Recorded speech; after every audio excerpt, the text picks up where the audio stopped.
반갑습니다. 여러분, 지금까지 너무너무 고생이 많았습니다. 저의 사투리와 저의 미흡한 준비, 그리고 동영상 촬영에서의 굉장히 미숙함, 이런 것들을 극복하고 또 어려운 과제들을 잘 수행하면서 지금까지 오신 것에 대해서 너무너무 감사합니다. 감사드립니다. 토지의 활용이라는 아주 생소한 주제, 토지의 진입도로 법제 연구라는 아주 생소한 주제에 대해서 여러분이 생각하는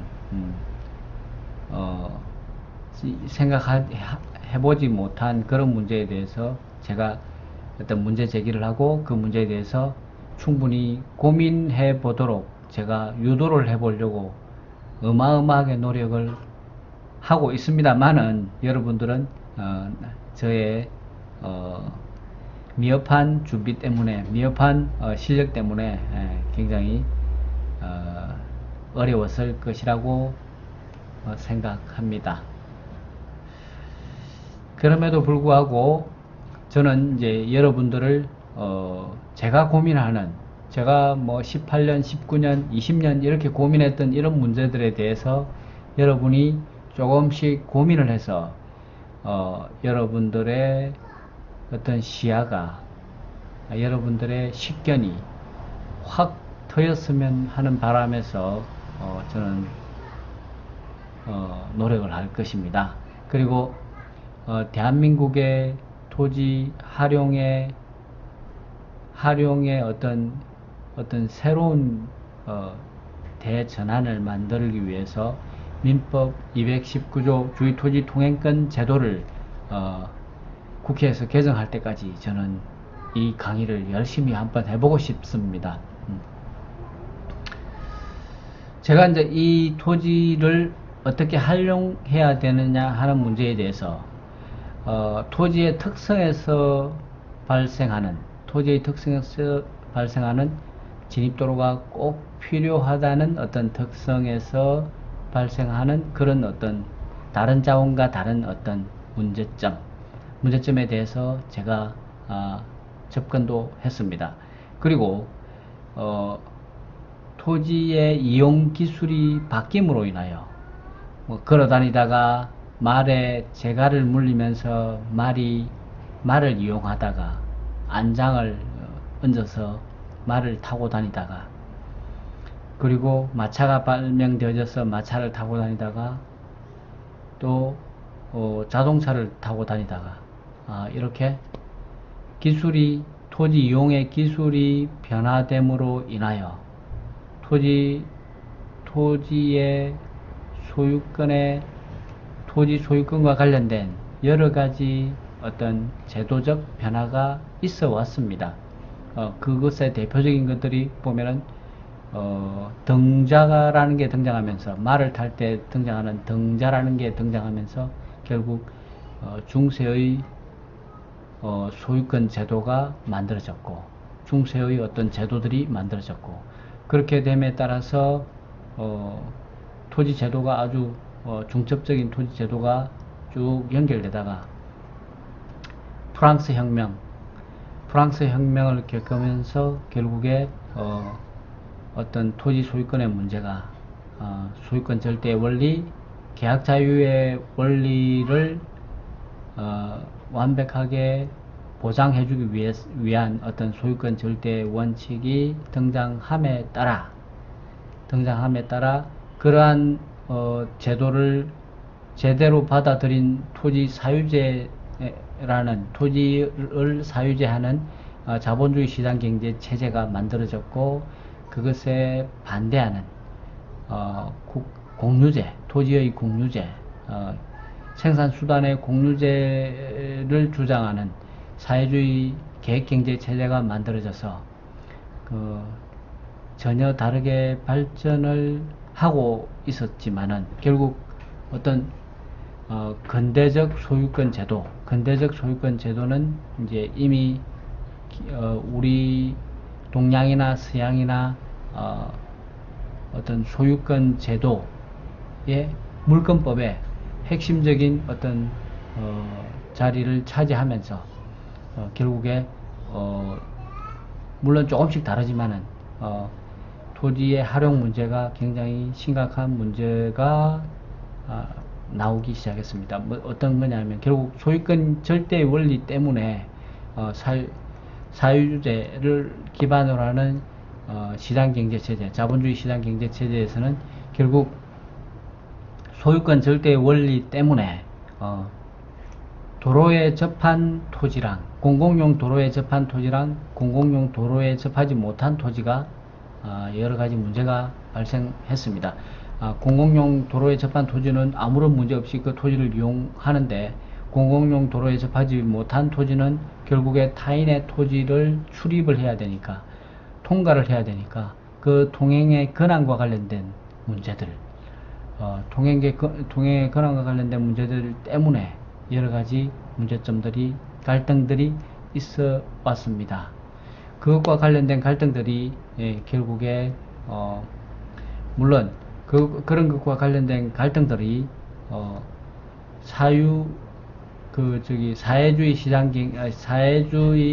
체제에서는 그렇게 크게 문제가 되지 않습니다. 왜냐하면은 사회주의 경제 체제에서는 결국에 토지가 공유제이므로 행정이 개입해서 해결을 하지, 그것이 개인과 개인의 갈등의 문제가 그렇게 심각하게 발현되어지기 전에 행정이 개입을 해버리게 됩니다. 왜냐하면은 토지는 공유이기 때문에 그렇습니다. 토지는 국유 또는 단체의 소유이기 때문에 헌법에 북한 헌법에 중국 헌법에 그렇게 되어 있습니다. 토지는 국가나 단체의 소유라고 되어 있습니다. 그렇기 때문에 국가가 개입을 해서 그러한 문제들을 해결을 해버리는데 자본주의 시장경제체제에서는 그 소유가 개인의 소유이기 때문에 개인의 절대적 소유권이 서로 충돌하고 그 소유권 행사가 서로 충돌해서 그것이 제한되는 결과가 발생하니까 여기서 어마어마한 문제들이 발생을 하게 됩니다. 그러한 문제들을 차근차근하게 풀어보기 위해서 도로의 제도에 따라서 그리고 도로가 아니더라도 어떤 공유재산에 국유재산이나 농업생산기반시설이나 화천이나 공유수면이나 이런 것들의 관련 법에 따라서 그것을 활용을 어떻게 할 거냐, 활용을 할 수 있느냐, 점사용을 할 수 있느냐, 사용허가를 받을 수 있느냐, 대부계약을 받을 수 있느냐에 따라서 그것들이 달라지고, 또 동행권에 대한 입법 태도가 이것을 소유권의 확장으로 볼 거냐 아니면은 전혀 다른 지역권, 법정 지역권이 설정되는 것으로 볼 거냐에 따라서 그것들이 달라진다는 사실 때문에 토지의 활용을 토지를 활용할 때 그러한 문제들에 따라서 그러한 문제들을 어떻게 보느냐에 따라서 전혀 다르게 토지가 활용된다는 사실을 여러분은 지금까지 공부를 했습니다. 더군다나 토지 지난번에 정의선 현대자동차 부회장이 그런 말을 했습니다. 2025년까지 플라잉카를 만들겠다. 나르는 카를 만들겠다. 그리고 테슬라의 회장도 그런 말을 했고, 두바이에는 이제 드론 시범 택시가 등장을 했습니다. 그렇게 전혀 새로운 형태의 토지 이용 기술, 그러니까 이제 인간을 이동하는 기술이 발전하니까 공중을 이용하게 되고 결국 진입도로 문제가 또 새로운 국면으로 가게 됩니다. 그러나 아직까지는 진입도로 평면적인 이용은 필수적으로 필요하기 때문에 그 평면적인 이용의 필수적인 진입도로 문제는 매우 중요합니다. 그러한 문제를 잘 정립하는 것들이 여러분들한테는 굉장히 필요합니다. 그리고 문제의식을 가지고 그 필요한 문제의식을 제대로 이해하고 발전시키기 위해서는 토지의 소유권의 역사를 알 필요가 있습니다. 토지 소유권의 역사도 알 필요가 있고, 토지 소유권의 역사가 과연 어떠했고, 역사가 어떠했고, 북한은 토지 소유권에 대한 인식이 어떻고, 중국은 어떻고, 그런 것들을 제대로 이해해야 앞으로 어떻게 변화할지 우리 법학도로서 조금 더 입체적으로 이해할 수 있는 것입니다. 자, 이 부분을 명확하게 이해를 하시고 앞으로 강의를 해 나가겠습니다. 토지의 활용 문제는 개발을 하면서 토지를 개발하면서 토지를 이제 법적으로, 경제적으로, 기술적으로 가공하면서 뭐 그 가공의 문제가 진입로를 설치하고 성토설토를 하고 가공을 한다는 게 진입로를 설치하고 성토설토를 하고 분할을 하고 상하수도를 설치하고 건축 인허가를 받고 용도지역을 변경하고 뭐 이러면서 토지의 가치가, 사용가치, 교환가치가 증대됩니다. 그런데 이 중에서도 가장 핵심적인 게 진입로가 가장 핵심적인 사안이고, 제가 이제 여기서 집중적으로 다루고 싶은 게 진입로 부분입니다. 왜냐하면은 다른 것들은 성토절토라든지 이런 것들은 기술적인 문제이고, 분할도 기술적인 문제이고, 상하수도는 진입로가 해결되면은 뭐 전혀 문제가 되지 않는 문제이고, 인허가 역시 마찬가지고, 용도지역 변경은 결국에 진입로하고는 다른 문제지만은 이건 결국 도시계획법의 영역이고, 앞으로 뭐 제가 굉장히 연구하고 싶은 영역이기도 합니다. 그러나 어쨌든 여기서는 제가 집중적으로 언론하고 싶은 것, 고민하고 싶은 것, 그리고 가르치고 싶은 것이 결국 진입도로의 문제였습니다. 토지를 사용하려면 결국 공공용 도로에서 진입도로가 필수적인데, 이 진입도로가 필수적인데 우리 건축법에서는 그 중에서도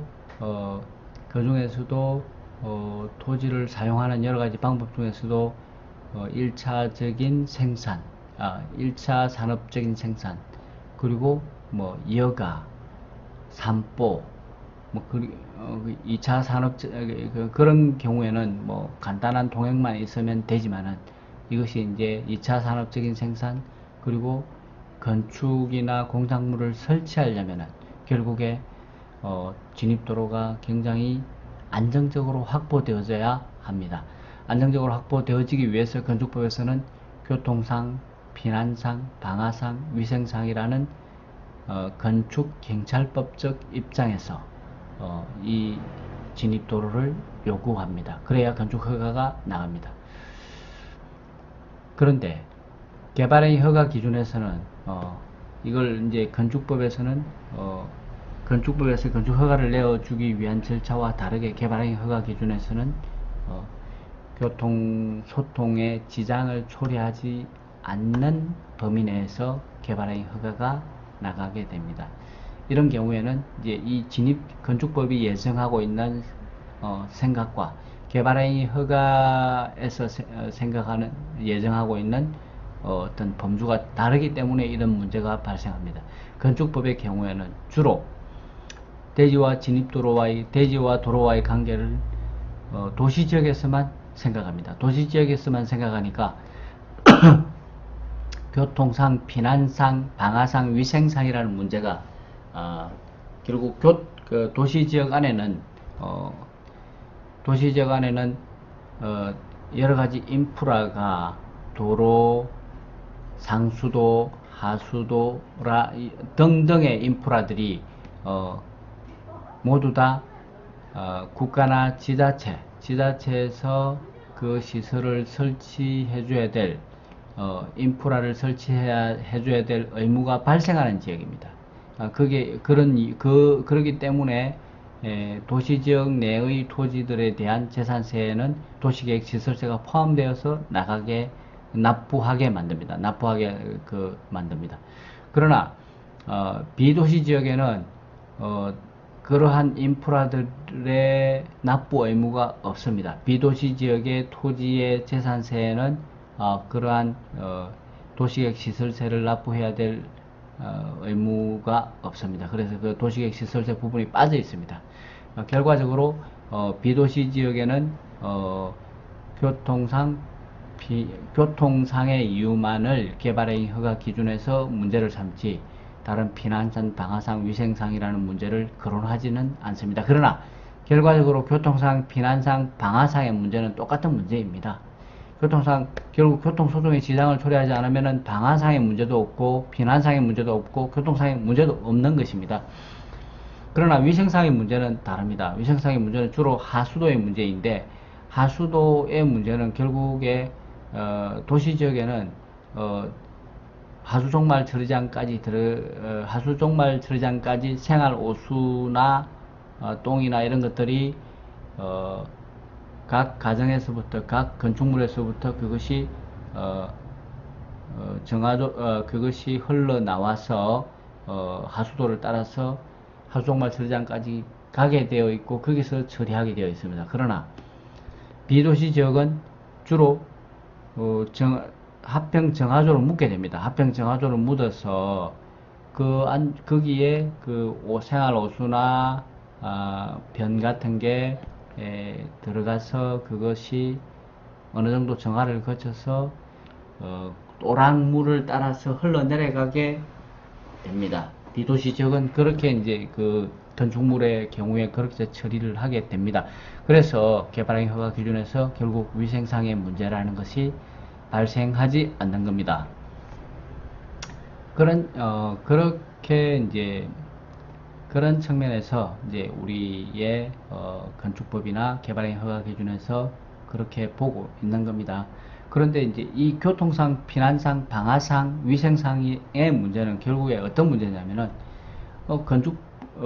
이렇게 진입도로를 요구를 하는데 그 진입도로의 통행의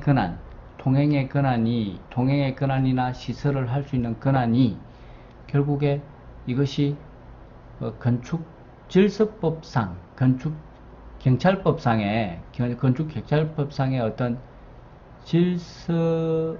건축경찰법상의 어떤 질서 유지나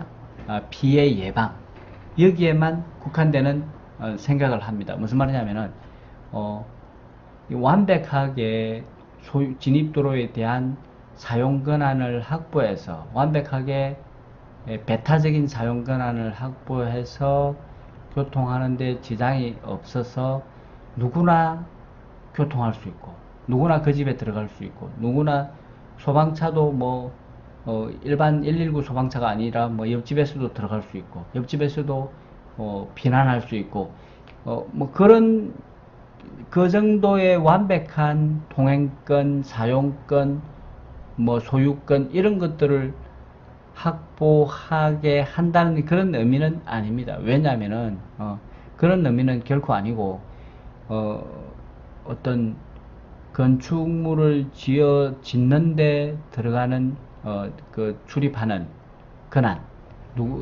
출입하는 권한이라든지 아니면 급하게 불 끄러 들어가는 권한, 그리고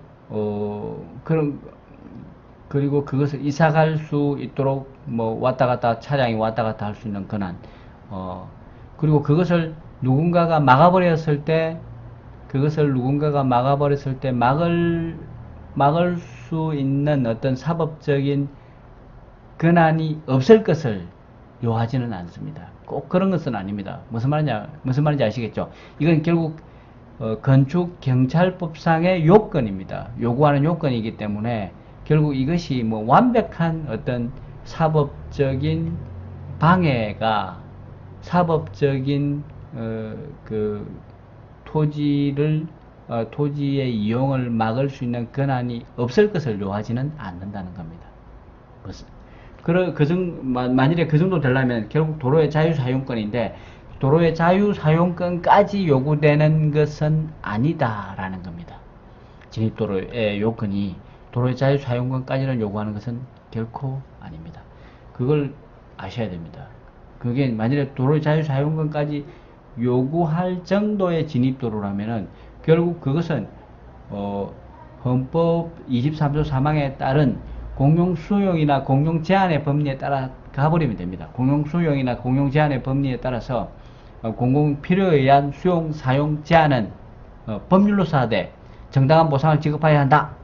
이런 논리로 따라 들어가서 결국 막다른 도로에 집을 하나 짓는데 내가 통행지 소유자에게 동의서를 받아가지고 나의 토지에다가 건축을 하면 족한 것이지, 그 통행지를 갖다가 그 통행지의 소유권자의 소유권을 공공에서 확보해서, 국가나 지자체에서 확보해서 그것을 아무나 왔다 갔다 도로 자유사용권을 가질 수 있을 정도의 진입도로여야 건축 허가가 난다는 그런 의미가 되어서는 건축물의 공급이 일어날 수가 없어요. 건축물은 누구든지 건축물을 지을 수도 없고, 그렇게까지 하면은 건축물을 짓기가 너무너무 어려워지고, 그렇게까지 하면은 진입도로를 확보하는 문제가 너무너무 돈이 많이 들어가게 됩니다.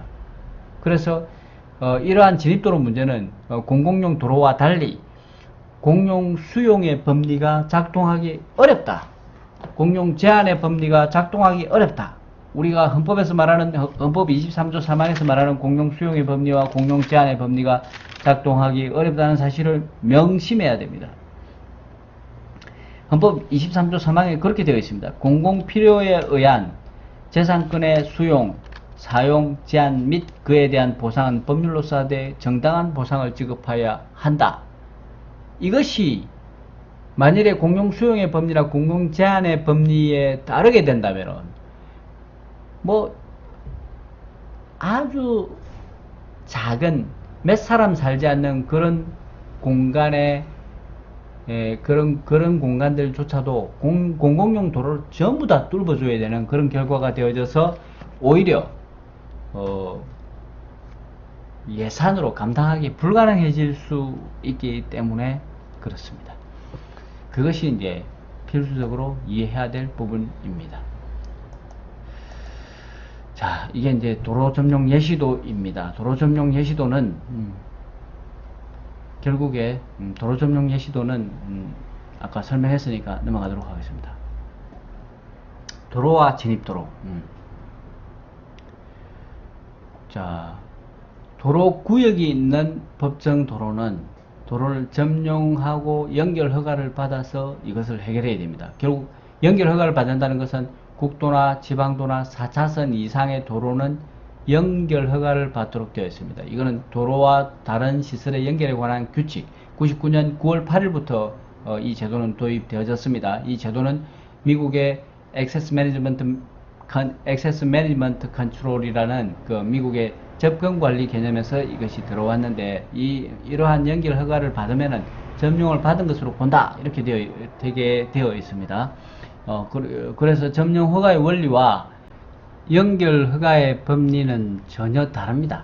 연결 허가의 원리는 전혀 다릅니다. 그래서 이거는 이제 고등급의 도로, 그러니까 국도나 지방도나 4차선 이상의 도로의 경우에는 도로가 가지는 두 가지 가치, 이동성과 주변 토지로부터의 접근성 중에서 이동성을 더 중시한다는 뜻입니다. 그래서 이제 전혀 다르다라는 것을 배웠습니다. 그리고 거기에 따르는 적용 법규도 다르다. 적용 법규가 점용 허가와 관련된 법규와 연결 허가와 관련된 법규는 다르다. 연결 허가와 관련된 법규는 도로와 다른 시설의 연결에 관한 규칙을 적용받습니다. 그리고 도로관리청은 다 다릅니다. 네, 국도의 경우에는 부산지방국도관리청처럼 국토교통부 장관의 위임을 받은 국토교통부 장관이 이제 관리청이고, 그 다음에 위임국도의 경우는 조금 더 설명하고, 지방도의 경우에는 각 지방의 도청에서 관리를 하게 됩니다. 그리고 시군구의 경우에는 시장, 군수, 구청장이 관리를 하게 됩니다. 그렇게 다르고, 위임국도의 경우에는 일정한 구간 간선 기능이 약한 국도의 경우, 그러니까 이제 아직 국도, 이름은 국도이지만은 국도도 다 연결되어져 있으니까 이 구간과 이 구간을 연결하면서 간선, 국도는 국도 맞는데, 여기에 이제 차량이 많이 다니지 않는 간선 기능이 약한 그런 국도의 경우, 경남에는 고성, 하이면, 하일면, 삼산면, 그 다음에 통영, 도산면 쪽이 이제 그러한 구간입니다. 그런 구간의 경우에는 위임국도라고 해서 이제 그 구간에 대해서는 국토교통부 장관이 경남 도지사에게 위임을 했습니다. 위임을 해서 관리를 하는데, 도로에는 그런 관리권 중에서 어떤 부분을 군수에게 또 위임을 합니다. 경남도 사무위임조례에 의해서 그 위임국도의 점용 허가권과 위임국도의 보수권, 유지권, 관리권 중에서도 보수권, 유지권 뭐 이런 것 중에서 유지권, 그러니까 이제 점용 허가와 관련된 유지권은 고성군에게 위임을 합니다.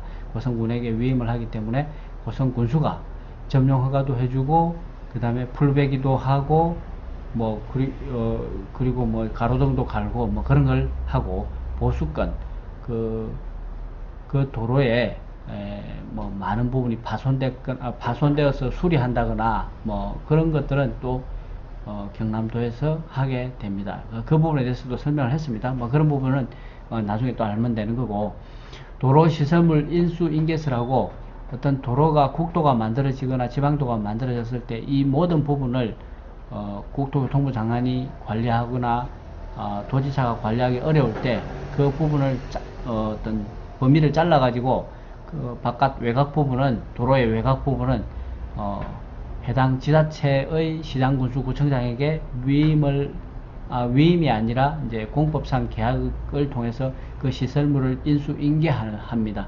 그렇게 해서 도로시설물 인수인계서 작성에 따라서 시장군수구청장이 위임을 받으면서 시장군수구청장이 관련된 뭐 점용 허가권, 그 다음에 도로 관리권, 그때 도로 보수 유지권을 다 가져가게 되고, 그것과 관련된 또 점용료를 받거나 뭐 그런 것은 또 시장군수구청장이 받게 됩니다. 그런 이제 공법상 계약을 통해서 관리가 일어나게 됩니다. 그리고 건축법상 진입 도로를 설명하자면, 건축법상 진입 도로는 결국에 지금까지의 도로들은 전부 다 공용 수용의 법리를 따릅니다. 그러니까 도로라는 게 굉장히 중요한 인프라고, 굉장히 중요한 인프라이기 때문에 그러한 도로를 개설을 안 해주면은, 개설에 협조를 안 해주면은 결국 공용 수용권을 발동시켜서 정당한 보상을 해주고 수용을 합니다. 그렇게 해서 도로가 만들어집니다. 국도, 지방도, 시군구도 같은 게 만들어지는데, 건축법상의 지정도로, 이제 주로 막다른 도로의 경우에, 막다른 지역에서 이제 도로를, 이제 막다른 지역에 기존 도로로부터 자기 땅까지의 도로가 없을 때 그 도로 통로에 해당하는 땅 소유자의 동의를 받아서 건축법상 시장군수구청장이 지정을 해서 지정 공고하고 도로관리자에 등재해서 관리를 하게 됩니다. 그것이 건축법상 지정도로인데, 그 지정도로는 주로 공용 수용이나 공용 제한의 법리가 작동하지 못합니다. 왜냐하면은 그 공익성이 약하기 때문에 그렇습니다. 아주 불특정 다수의 주민들을 위한 시설이 아니라 그 지역 막다른 도로 끝자락에 자기 건축허가를 내는 그 사람의 이익을 위해서 만들어지기 때문에 그것이 공용 수용이나 공용 제한의 법리가 작동되지 못해서 헌법 23조 3항에 따라서 정당한 보상을 해주고 수용해주는 수용권이 발동되지 못합니다. 그런 경우에 그런 경우에도 건축법상의 진입도로가 있어야 되고, 그 건축법상의 진입도로가 있어야 되고, 그 필요성을 해줄 필요성 때문에 건축경찰법상의 어떤 요건만 맞추게 하고 발생한 제도, 또 새로 이제 도입한 제도가 건축법상 진입도로 제도입니다. 건축법상 지정도로 제도입니다. 그 지정도로뿐만 아니라 그 지정도로를 포함해서 건축법상 포괄적인 통로의 역할을 하는 그 진입도로가 끝자락에서의 통로 역할을 하는, 막다른 도로 쪽에서의 통로 역할을 하는 것을 건축법상 진입도로라고 하는데, 주로 4m 폭에 2m 접해야 됩니다. 4m 폭의 도로에 2m 접해야 되는데, 막다른 도로의 경우에는 다른 규정들이 있습니다. 10m 미만일 때는 2m 폭의 도로에 접하면 되고, 10m 이상에서 35m 미만의 도로의 경우에는 3m 폭의 도로에 접하면 되고, 35m 이상의 막다른 도로의 경우에는 6m 폭의 도로에 접해야 됩니다. 그것이 도시지역의 경우에 그렇고, 비도시 동업지역은 또 다릅니다. 다르게 이제 4m 미만의 도로에 2m 미만 접해도 됩니다. 그렇게 다르게 되어 있고, 그러나 이제 이런 건축법상 지정도로의 경우, 건축법상 진입도로는 지정도로를 포괄하는 좀 더 넓은 개념입니다. 그리고 건축법상 지정도로는 건축법에 의해서 지정된 도로고, 도로관리대장에 등재되어서 시장건축구청장이 관리하는 도로이기 때문에 이것은 법정도로입니다. 그러나 이 법정도로가 다른 이 공용수용의 법리가 작동하는 일반적인 공공용 도로, 일반적인 법정도로에 비해서 벌칙 조항이나 도로 기능을 실효성 있게 확보하는 수단이 없습니다. 강제 처분 조항이 없습니다. 강제 처분 조항이 없고, 그리고 이제 건축 허가나 신고된 지정 도로라도 그것이 관리되지 않아서 도로관리대장 제도가 나타난 게 얼마 되지 않았습니다. 그래서 도로관리대장에 등재되지 않았거나 관리되고 있지 않는 도로의 경우에는 재차 동의를 요구해야 건축법상의 허가가 납니다. 건축 허가가 납니다. 그래서 이것들이 굉장히 문제가 되고 문제가 됩니다. 그리고 그것 외에 비법정 도로가 있는데, 비법정 도로는 결국 비법정 도로인 진입도로들이 있는데, 이해관계인의 동의를 요구하게 되는데, 동의를 하지 않고 건축법상 지정을 하지 않아도 되는, 시장건축구청장이 지정 공고를 하지 않아도 되는 도로가 있습니다. 그것이 차량 진출입이 가능한 기존 마을, 안길, 농로 등에 접속해서 건축이 수반되는 개발행위 허가를 받는 경우가 이제 그러한 경우라고 볼 수 있습니다. 소규모 이렇게 차량 진출입이 가능한 기존 마을, 안길이나 농로도 그 일정한 폭 이상의 경우에는 그것을 이제 소규모 공공시설이라고 해서 소규모 공공시설 안전관리 등에 관한 법률이 만들어져 있습니다. 만들어져 있으면서 이제 소규모 공공시설 위험에 대해서는 지자체가 나서서 그것을 그 위험을 평가하고 다시 수리하고 할 수 있는 근거 조항이 만들어져 있습니다. 그러나 기본적으로 소규모 공공시설에 대해서는 이렇게 이제 차량 진출입이 가능한 기존 마을, 안길, 농로는 지자체장의 관여 없이 또 건축법상의 도로 지정이라는 절차 없이 그것이 공공시설로서의 기능을 하게 됩니다. 그렇게 해서 이것이 토지의 진입도로로서의 역할을 하게 되는데, 만일에 이것을 막아버렸을 때 굉장히 또 큰 문제가 있습니다. 막아버렸을 때 그것을 해결해 줄 수가 없습니다. 그래서 기본적으로 건축허가의 성격은